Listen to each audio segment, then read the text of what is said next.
Ubuzima bwiza, akazi keza, urugo n'urukundo rwiza, ibi uko ari bitatu ni bimwe mu bintu by'ingenzi cyane buri muntu aba yifuza kugeraho. Ibi bintu uko ari bitatu ni bimwe mu bintu bishoboka ko buri wese yageraho. Niba ushaka ubuzima bw'agatangaza ni ngombwa kubuharanira. Ni ngombwa kwibuka ko ufite gukora bya bikorwa bimwe bidakorwa na buri wese, ahubwo bimwe benshi batinya gukora kuko bakeka yuko bitashoboka. Ni ngombwa gutekereza mu buryo butekerezwamo na bake aho gutekereza mu buryo rusange. Buri umwe muri twe yahagurutse agahagarara byanze bikunze yagera ku bintu bitangaje, yagera ku gasongero hejuru iyo aho buri wese amureba akavuga ati ni ukuri kose aho uri niho wagakwiye kuba uri koko. Uti gute rero? Nibyo ngiye kuvugaho muri Think Again ya none, muri kumwe n'Uwiringiyimana Patience. Uyu munsi bamwe muri twe barasa n'abanyamahirwe, barakora bikemera, ubutunzi bukaza amanywa nijoro, ibinezeza imibiri by'ubwoko bwose bikabageraho. Uyu munsi kandi bamwe muri twe barimo kugerageza bakiyuha kuya bakarara amajoro, bakagerageza rimwe bikemera ubundi bikanga, mu mitima bagatangira gusa n'abigunga. Uko biri kose struggle urimo yose, byaba byoroshye cyangwa bikomeye, byaba birimo kwanga cyangwa birimo kwemera, byanze bikunze ukeneye kumenya aya mahame uko ari arindwi ngiye kuvugaho kugira ngo ubashe kunezezwa n'urugendo urimo rwo gushaka imibereho. Ihame rya kane niryo rikomeye kurusha ayandi, ntugende utaryumvise biraza kugufasha. Reka duhere ku ihame rya mbere. Umunsi umwe uzapfa. Iyi nshinga gupfa ubusanzwe kuyumva biteye ubwoba, ariko kuko benshi tuzi ko byanze bikunze bigomba kuzaba, twibera mu buzima aho dusa naho tuba twumva kuba tuzapfa ntacyo bivuze cyane ku mikorere ndetse n'imyanzuro dufata muri iyi minsi. Nyamara haramutse haruze umunsi azapfiraho, ibyo twibwira ngo kumenya ko tuzapfa ntacyo bivuze byatangira kugira igisobanuro gihambaye. Mbese watangira kumva ufite gahunda ki uramutse umenye yuko mu myaka 10 uzapfa? Watekereza ute uramutse umenye yuko mu mwaka umwe uzapfa? Niki wakwihutira gukora uramutse umenye ko mu kwezi kumwe uzaba ugiye? Wakora iki se umenye ko bizarangira mu cyumweru kimwe? Mbese ubundi niki watangira kumva wicuza uramutse ugize gutyo ukumva nk'ijwi rimeze nk'iry'umuntu w'umwizerwa mu bwenge bwawe rikubwira ngo uyu munsi saa 8:30 uraza gupfa? Wenda habura nk'amasaha 7 ngo zigere. Niki wakora? Niki wakwicuza? Mu gihe urimo kubitekerezaho, reka nkubwire ko aho kugira ngo ubane n'ubwoba bw'uko umunsi umwe uzapfa, ahubwo ukwiye kubana n'ijwi muri wowe rikwibutsa ko ubuzima ari bugufi kuko utazi igihe buzagendera. Numara kumenya ko ari bugufi, bizagufasha gutangira kwiga kubaho byuzuye kuva uyu munsi. Kubaho byuzuye mvuga aha ntabwo ari bimwe tujya tuvuga tuti reka turye isi n'ubundi n'urupfu rurya abantu. Ntabwo ari bimwe byo gusesagura ngo twiyahuze amayoga muri weekend maze kuwa mbere tubyuke twiganyira, oya. Ahubwo kumenya kubaho byuzuye ni ukugendera kuri kibi cyose cyakwangiriza ubuzima, maze ukitoza kwikorera icyatuma umera neza kurusha uko ejo byari bimeze. Mbese ni ukumenya kwikunda ndetse no kwikorera ibikorwa by'urukundo koko. Mbese ubundi umuntu ukunda wanezezwa no kumubona imyotsi y'amasegereti irimo kwipakira mu bihaha bye? None se umuntu ukunda wanezezwa no kumubona arimo gutembagara avuga ururimi rudasohoka kubwo kunywa umusemburo mwinshi? None se koko umuntu ukunda washimishwa no kumubona yigunze agahinda kenda kumuturitsa umutima? Nta gushidikanya ibyo maze kuvuga ntago wabyifuriza umukunzi wawe. Niba koko nawe wikunda rero ntago wakwifuza ko ibyo bikorwa bibi bikugeraho. Ingero z'ibibi twikorera ni nyinshi, nyamara tukabikora twibwira tuti reka tubikore niho handi n'ubundi tuzapfa. Ibaze kwicira inzira y'urupfu kandi n'ubundi inzira uzanyuramo ikugeza ku rupfu itazigera na rimwe isibangana. Kwibuka ko uzapfa bimeze nk'inkuru zikwibutsa ko hari igihe kizagera ukaba utakibashije kubona amahirwe yo kubonana n'inshuti zawe ngo muyage mwishimye. Ni inkuru zikwibutsa ko hari umunsi uzaba utagishoboye kwereka urukundo abo mu muryango wawe. Uyu munsi rero watangira ukabikora kuko n'ubundi ubuzima ni bugufi ndetse ntabwo tuzi n'igihe tuzabuviramo. Kwibuka ko uzapfa ni inkuru zikwibutsa kuko byagenda kose numara kugenda abazasigara mu isi hari ibyo bazakomeza kukwibukiraho. None urifuza kuzibukirwa kuki? Ikiruta byose nubwo utazaba uhari, icyiza nuko wakwibukirwa ku byiza wabakoreye ndetse nuko watumye biyumva. Hari ijambo rya Maya Angelou nakunze cyane avuga ati abantu bazibagirwa ibyo wavuze, abantu bazibagirwa ibyo wakoze, ariko nta na rimwe abantu bazibagirwa uko watumye biyumva mu mitima yabo. Iyi ngingo reka nyisoze njye ku ngingo ya kabiri. Ingingo ya kabiri atwibutsa ko ntacyo udashobora kuba cyo ndetse nta n'icyo udashobora kugeraho. Niba mu mateka hari uwigeze kugera ku cyo wifuza kugeraho, nta kabuza burya nawe wakigeraho. Nimvuga gutya ntiwumve ko nsobanuye ko byoroshye, ahubwo wumve ko nsobanura ko bishoboka. Kandi niba bishoboka koko nta kindi bisaba usibye kubiha umurongo ndetse no guharanira kubyerekezamo umutima n'amaboko. Hari ubushobozi twifitemo muri twe ari nabwo buduhesha kugera ku byo dushaka. Icyo bisaba ni ukumenya kubukoresha gusa. Kumenya kubukoresha bitangirana no kwiha discipline ngenderwaho, ukamenya kuyubahiriza muri wowe ureba neza aho uri kwerekeza. Kumenya icyo ushaka ni imwe mu ntambwe z'ingenzi zo kukigeraho. Niba hari umuntu utajya utsindwa urugamba, ni umuntu uzi neza impamvu y'intambara arimo kurwana. Sobanukirwa icyo ushaka, tegura uko uzakigeraho, tangira werekeza ibikorwa byawe muri iyo nzira. Hanyuma iteka ujye wibuka ko ibije mu buryo bworoshye nabyo bizagenda mu buryo bworoshye. Ihame rya gatatu: nta kintu na kimwe gifite agaciro imbere yawe mu gihe kitagutera kumva wishimye. Mu bundi buryo reka mvuge nti nta kintu na kimwe cyagira agaciro imbere yawe mu gihe kitagutera kunezerwa. Niba igikorwa runaka kitagutera kumva wishimye, uko cyaba gisa kose mu maso y'abandi, ntuzagitakazeho umwanya wawe na rimwe.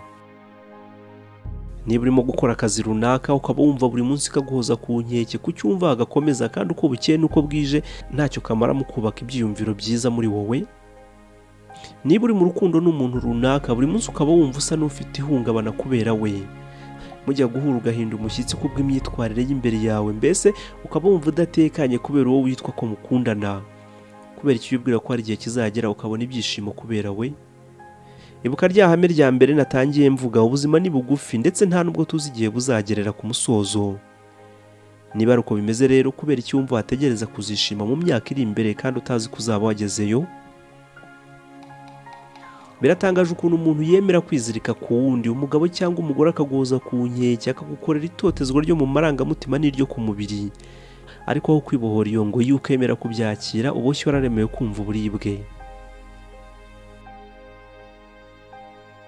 Yego nibyo ndabyumva, hari impamvu nyinshi zishobora gutuma twihanganira kuba hamwe n'ibikorwa bitaduha umunezero.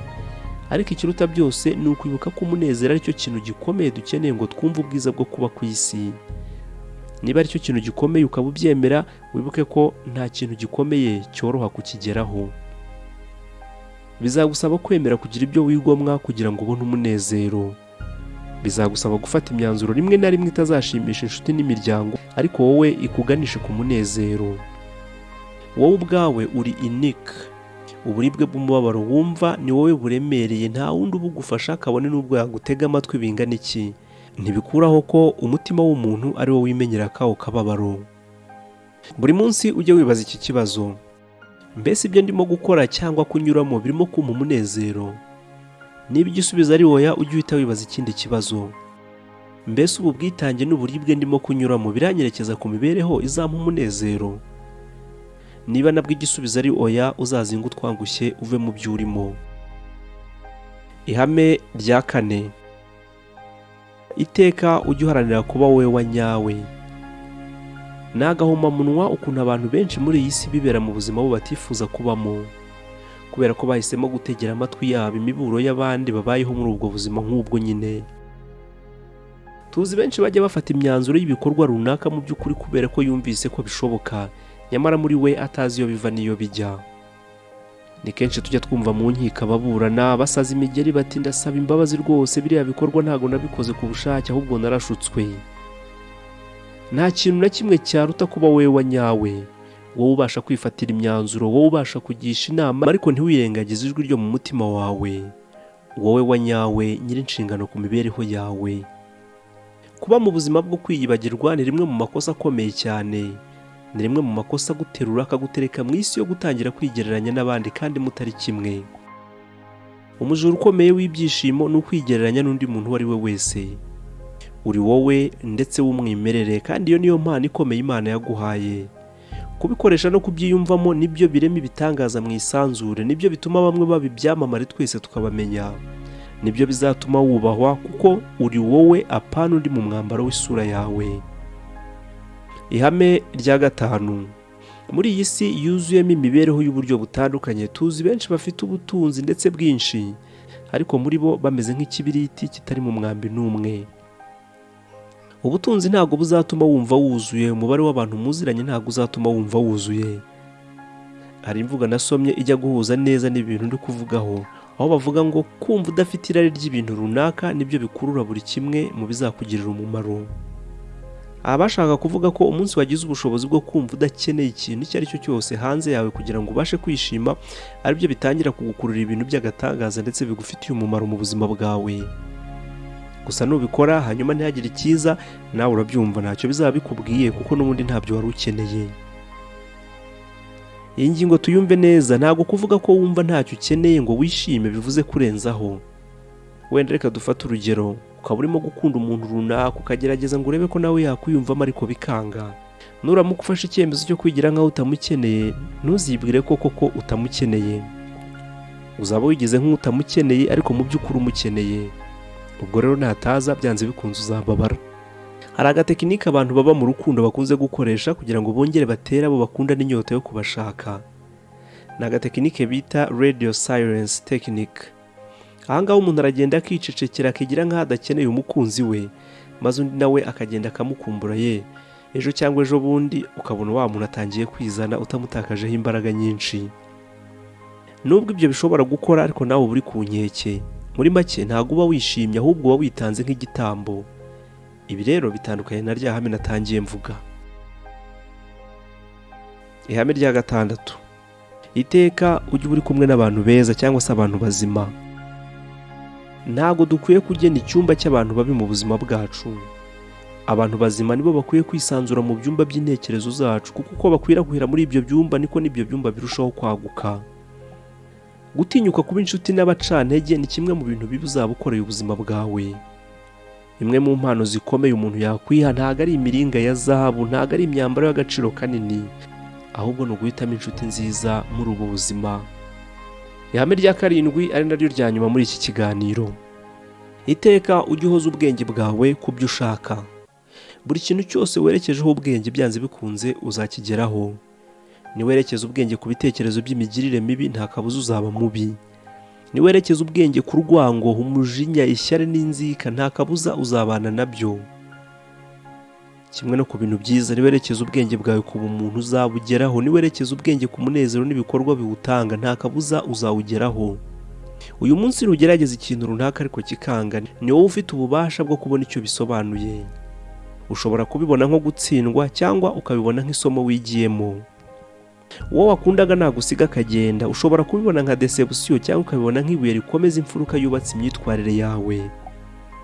Ushobora kubona ubuzima busa naho burimo kukurwanya cyangwa ukabona ubuzima busa naho burimo kukugira umunyembaraga bidasanzwe.